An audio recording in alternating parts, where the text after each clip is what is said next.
जय हिंद स्टूडेंट्स। और आज भारत सेलिब्रेट कर रहा है अपना 77th रिपब्लिक डे। इस दिन को हम समझते हैं और जानते हैं कुछ नई चीज़ें।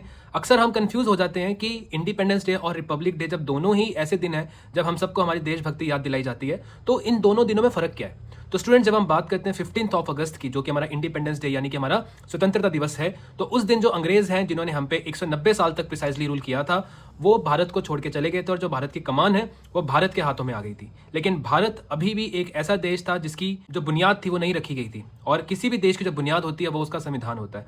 तो स्टूडेंट्स, 1946 में दिसंबर के मंथ में एक कॉन्स्टिट्यूएंट असेंबली यानी कि एक संवैधानिक सभा बनाई गई थी। उस संवैधानिक सभा में भारत का जो संविधान था, जो बेसिकली भारत की एक रूल बुक होने वाली, जिस बुक के ऊपर भारत को गवर्न किया जाएगा, भारत के लोगों को पावर्स दी जाएंगे, गवर्नमेंट को उसकी जो रिस्पॉन्सिबिलिटी है वो बताई जाएगी, उस किताब को बनाने का जो काम है वो शुरू हो चुका था। और वो काम कब खत्म होता है?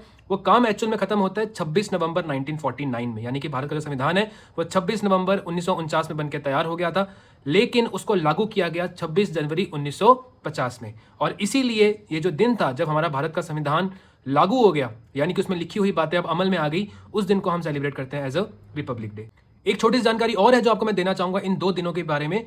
फर्स्ट ऑफ ऑल, कि जो हमारा इंडिपेंडेंस डे है उसमें जो हमारे प्राइम मिनिस्टर है वो फ्लैग को होइस्ट करते हैं, यानी कि जो ध्वज है उसको नीचे से ऊपर ले आया जाता है और वो सिग्निफाई करता है एक नए देश का जन्म। जबकि 26 जनवरी में हमारे भारत के राष्ट्रपति नेशनल फ्लैग को अनफर्ल करते हैं, यानी कि ध्वज ऑलरेडी ऊपर है, बस उसको खोला जाता है, तो उसको हम कहते हैं फ्लैग अनफर्लिंग।